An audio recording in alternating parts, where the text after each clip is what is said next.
The views and opinions of this program are those of the host, guests, and callers. There is substantial risk of loss in trading futures and options, which you should carefully consider prior to trading.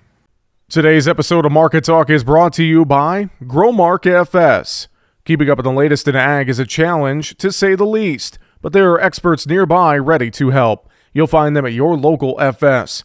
You can trust them to bring you customized agronomic, grain, and energy solutions born of the latest thinking. That's because FS specialists receive continuous training that keeps them current on the latest trends, practices, and technologies. So you'll get local expertise that's both exceptional and up to date. Visit fssystem.com to learn how FS is bringing you what's next. Well, as we take a look at Wednesday's market trade action, things all said and done, I'm going to call it a disappointing day across grains and livestock. Really didn't get some of that follow through that we've been hoping to see, especially after the way the trade opened the week on Monday. We have plenty to take a look at. Joining us here today, our good friend Mike Zuzolo with Global Commodity Analytics is on the show today. And Mike, good to catch up with you. I'm sorry that our combination of the two of us together brought back a sea of red on the screen on a Wednesday. Man, oh man, I just getting a chance to sit down and take a look at this market trade. And like I said, I just feel like it was a very disappointing day on Wednesday. What's your take? And we wonder why we're never invited to the casino with our friends, Jesse.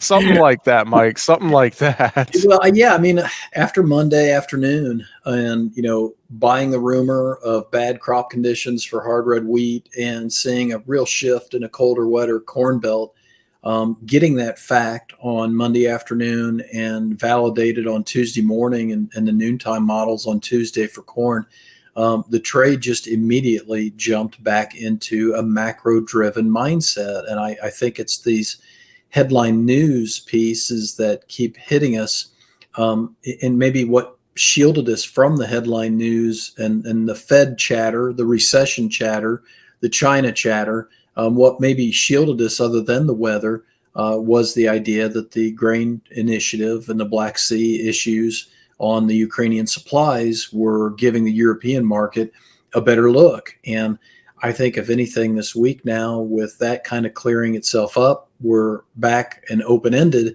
to that familiar theme of being pulled in the wheat, especially to the downside. And, we couldn't hit the 52-week moving average and go through it in corn or beans earlier.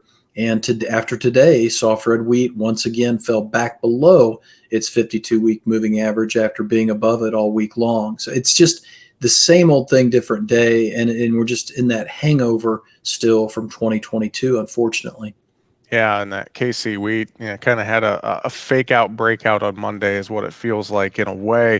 And you mentioned the macro side, and I want to take a look, first chart on the video feed here today. And I think this ties in well to what you just said, looking at Treasury yields compared to the Bloomberg Grain Commodity Index. Just walk us through this and what you're seeing here midweek, mid-April, Mike. Yeah, on a 3-month basis, and this is what this chart shows. These two assets have gotten about as opposite trading as possible, negative 97 or almost a 97% negative price action for lead month futures in both.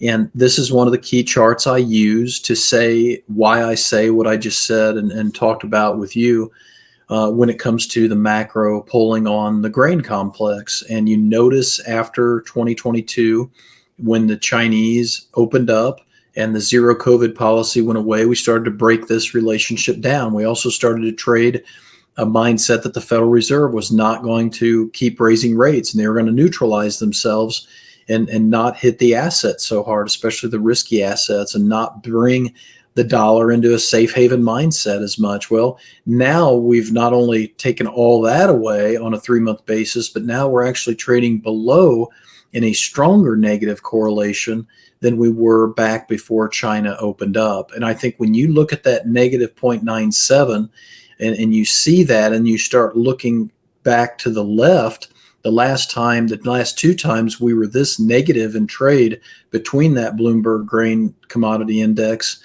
and the 2-year Treasury yields was back in the end of 2020 and the middle of last year, July of 2022.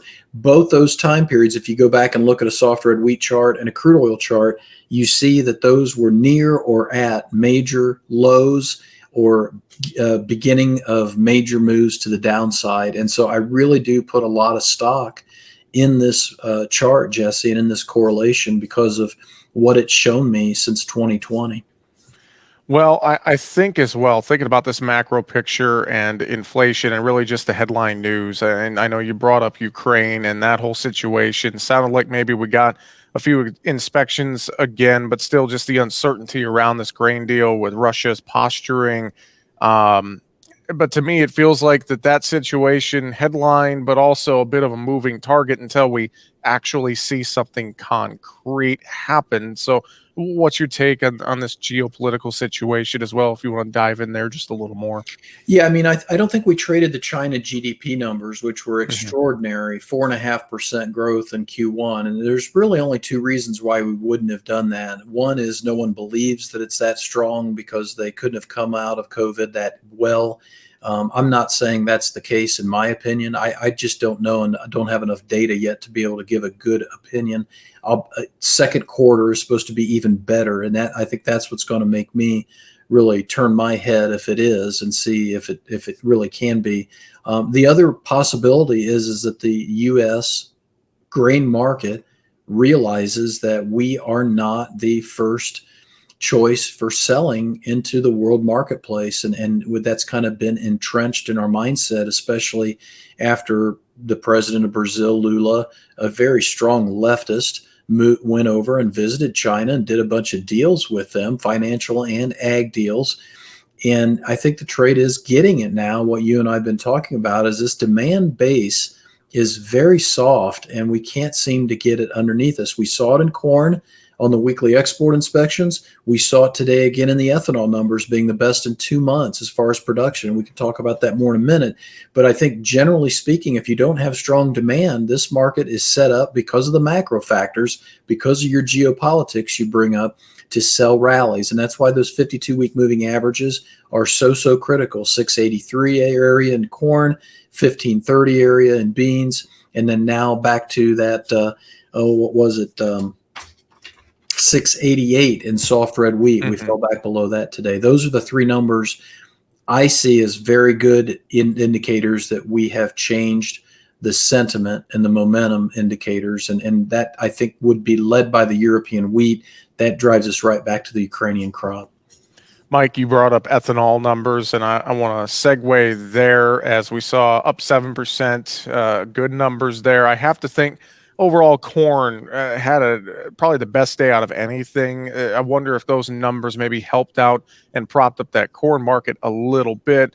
I'm also going to pull up another chart on the video feed looking at unleaded futures, and I think this will all tie in well together. But first, corn market, do you think ethanol numbers help prop up that market on Wednesday?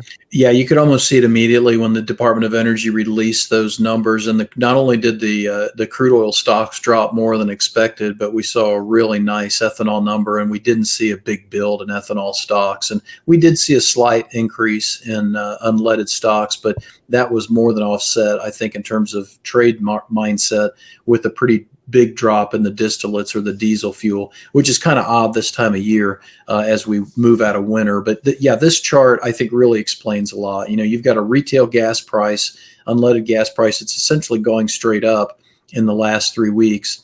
And yet you've got a unleaded gasoline price that is really in the futures market started to tap out and actually go down and hit some, pretty serious support levels and a trend line if you draw it off the recent lows. But that higher unleaded retail price on the highway is really helping with these margins. And we're anywhere like Northeast Iowa, looks like there's still about 25 cents a gallon positive, and the mercantile exchange is still upwards of 20 to 30 cents a gallon positive as well. So really nice to see this 1 million barrel a day production number, and as you say, up 7%, and not really build the stocks. And so corn, when you net everything out between Argentina's weather, China's buying, the ethanol the feed side, I think you really do have a situation where the corn in the cash market is still very, very stout. And I talk to clients around here, even though we've gotten a lot of corn in the ground, local basis has pushed our corn prices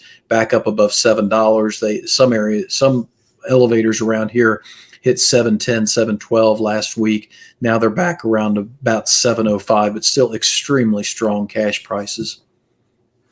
Well, we are having a conversation here today with Mike Zuzolo of Global Commodity Analytics joining us on Market Talk. Mike, let's segue over to the livestock trade. I know you have a few things with cattle that we want to touch on, and we saw a really robust day on Monday. Tuesday didn't really get the follow through, and then Wednesday under pressure with pretty much everything else. So, your take in the cattle market here so far this week. I'll pull up as well the monthly live cattle chart. We'll take a look at this as well. But I wonder if this is just outside spillover pressure in this cattle market, because to me the fundamentals still look pretty good to the upside, Mike. I think they are. I do think this 175 area is probably going to be some area of resistance, or it needs to provide some support.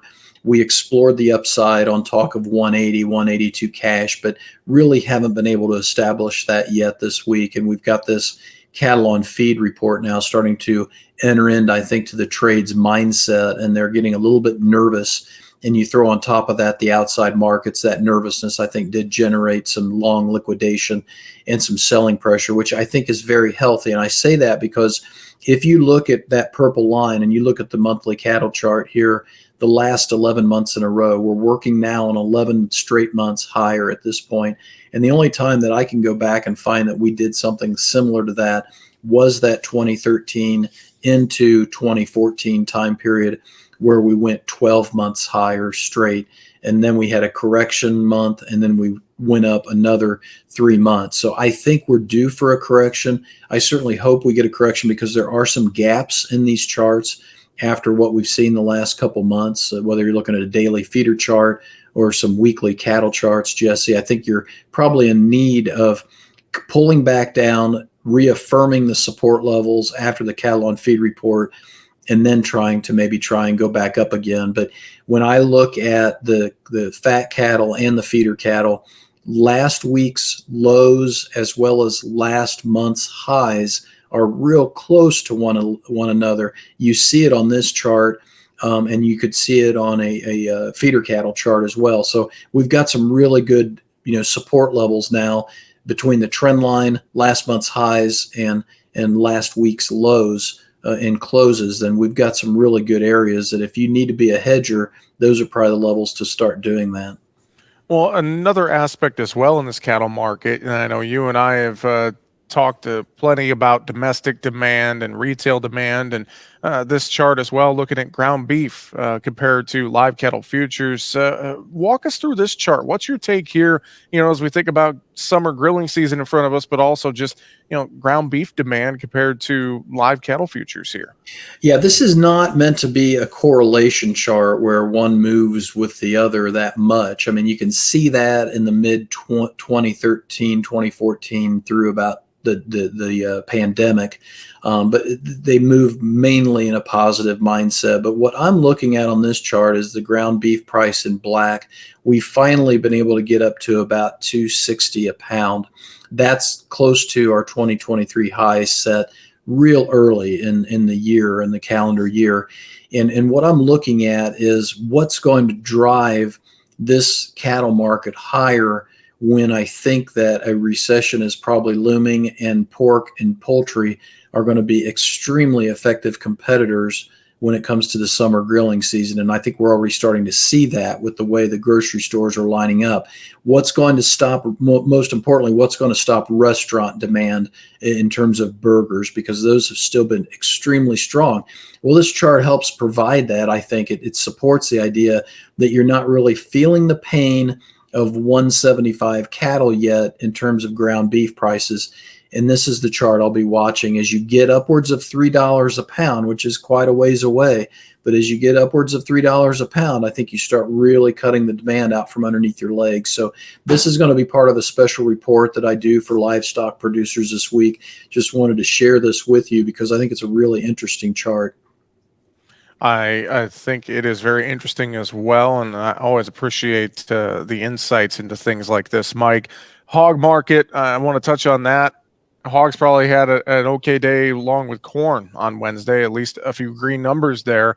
But I know this hog market, we didn't get the follow through from Monday. We kind of pulled back watching the new front month contract now. Does it come down to the cash index? What's your take in this hog market this week so far? That's exactly what we had to do, is to get that May to come back down towards the index, because the way the charts looked and the way the funds trade that with April expiring. I think this trade today was a building block day.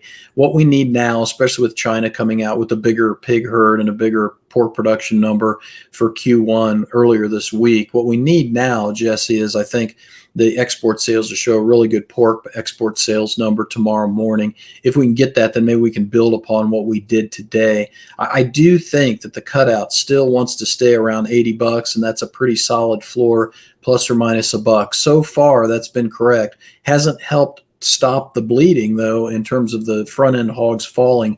But I think we are trying to still carve out that seasonal and that cutout value, especially as low as the hams got, and the bellies for that matter. I think we've got a level now where the BLT seasonal should start to help us as we get out of May and into June, and we start to get some tomatoes on the vine and people start wanting to eat some more BLTs. I still think the hog market's pretty solid as long as we keep the demand moving towards China and not having it backwash domestically here into this country. Mike, before we wrap up and before I open the floor to you for a final question, I do have one thing that kind of came to my mind here. We're in D.C. this week, obviously, talking with lawmakers this morning, and the debt ceiling issue really got brought up, and we pressed lawmakers on that issue, not necessarily getting responses. But my thought to you, do you think that the market trade has maybe taken some of that headline debt ceiling risk into account already? Or if not, do you foresee it possibly happening here in the next couple of weeks and maybe impacting this market in a negative way? Yeah, I don't think it's taken a lot in yet. That's a really excellent question, Jesse, because you have that debt ceiling issue along with the Federal Reserve. When do they become neutral? When do you stop buying the dollar because of the Federal Reserve? Is it going to be May, like some people have been thinking, some financial analysts, or are we going to have a situation where the Fed comes in and they neutralize themselves and we have a debt ceiling issue, and it's kind of a double whammy to the dollar and shoots it sharply lower for a time? I wouldn't mind that. I mean, that's where it goes back to that weak dollar, strong crude mindset that you and I have kind of entrenched in our weekly conversations. Why is that? Because it's working, because the macro fundamentals, if you have strong crude and weak dollar, tends to bring in the emerging markets, which tends to bring in those commodity buyers. So, but I don't think we've really traded much in terms of a weaker dollar. I think what we've traded for weaker dollar is that China and Brazil and Saudi Arabia and Iran and Russia want to displace the dollar as the world's leading currency, or the world's dominant source of funding for the reserve currency markets. Mike, I always appreciate you being willing to follow me down a rabbit hole or two every now and then.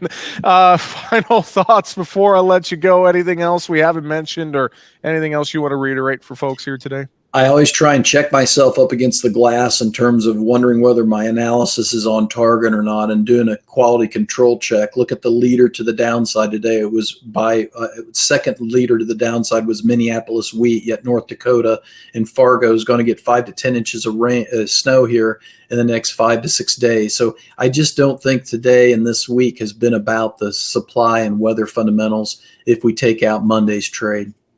Mike, great thoughts as always. If folks want to reach out to you or they want to check out your analysis, what's the best way to do that? Best way is to go to globalcomresearch.com. You can see it on the screen there. If you're a video watcher, at globalcom with 2 M's, research.com. Sign up for a trial. It's free. I only talk to you once to see if you like it and want to sign up. Otherwise, your information gets shredded. So sign up today and see if we don't do a good job for you. Fantastic. Mike Zuzolo, Global Commodity Analytics. Always a pleasure, sir. Thanks for joining us this week, and we will talk to you next week. You too, Jesse. Thanks so much. That's going to do it for Market Talk today. Find us online, markettalkag.com. I'm Jesse Allen. Have a great afternoon.